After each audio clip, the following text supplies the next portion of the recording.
Hi everyone, it's Colleen Patrick-Goudreau from joyfulvegan.com. Welcome to Vegan POV. Today I want to address something we often hear people say, in nature animals kill other animals and eat them, so it's natural for us to do so as well.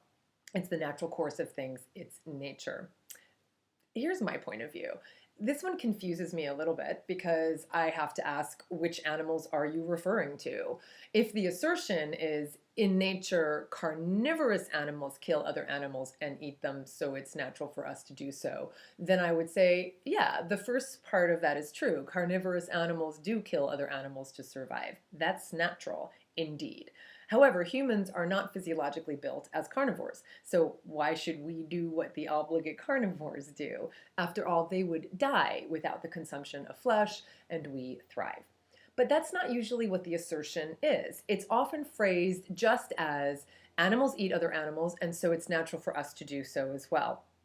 And to that I would ask, why are we eliminating all of the plant-eating animals for whom it's not natural to eat other animals? Why don't we use the plant-eating animals as our model, as the barometer for our behavior? Why do we align ourselves with the carnivorous lion rather than with the vegetarian elephant? We never say, well, animals don't eat other animals, so it's natural for us to do the same, or animals eat only plants, so it's natural for us to do the same. We don't say that. When people make the generalization, animals eat other animals, so it's natural for us to do so, they're leaving out hundreds of species of animals who don't eat other animals.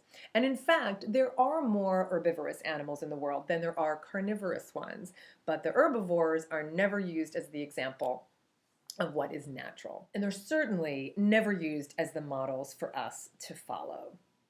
Why? Why not?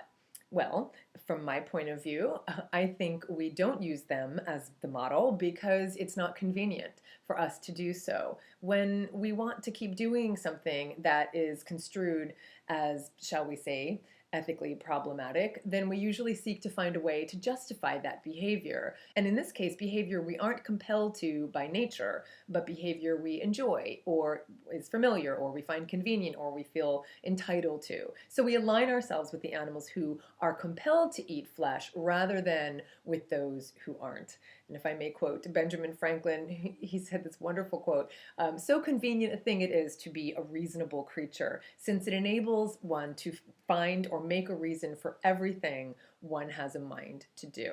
I love that quote. He knew human nature so well. But also, it's worth saying that our consumption of animals doesn't even come close to animals consuming other animals in nature. We are not part of any cycle of nature. We artificially breed animals in order to kill them much before their time, much before their natural lifespan is up, for sure. And last time I looked, lions weren't breeding gazelles. The carnivore-herbivore balance in nature is one that is complex and fascinating. And artificial breeding and animal husbandry practices have nothing to do with it. It's just another excuse we use to justify behavior we know we have no physiological requirement to participate in. From my point of view, as creatures of conscience, i.e. creatures not driven solely by instinct, we have the capacity to choose compassion over convenience and principle over inclination. Thanks for watching, everyone. If you like what you heard today, please give it a thumbs up and perhaps share it with your peeps. Of course, you can subscribe to this channel so you never miss a video, and many more are coming. And certainly leave your comments below. You can support these messages by clicking on the support link below as well, and you can visit joyfulvegan.com for lots more information. And of course, hopefully I'll see you over at Instagram and Facebook and Twitter and Google+. For the animals, this is Colleen Patrick-Goudreau. Thank you for watching.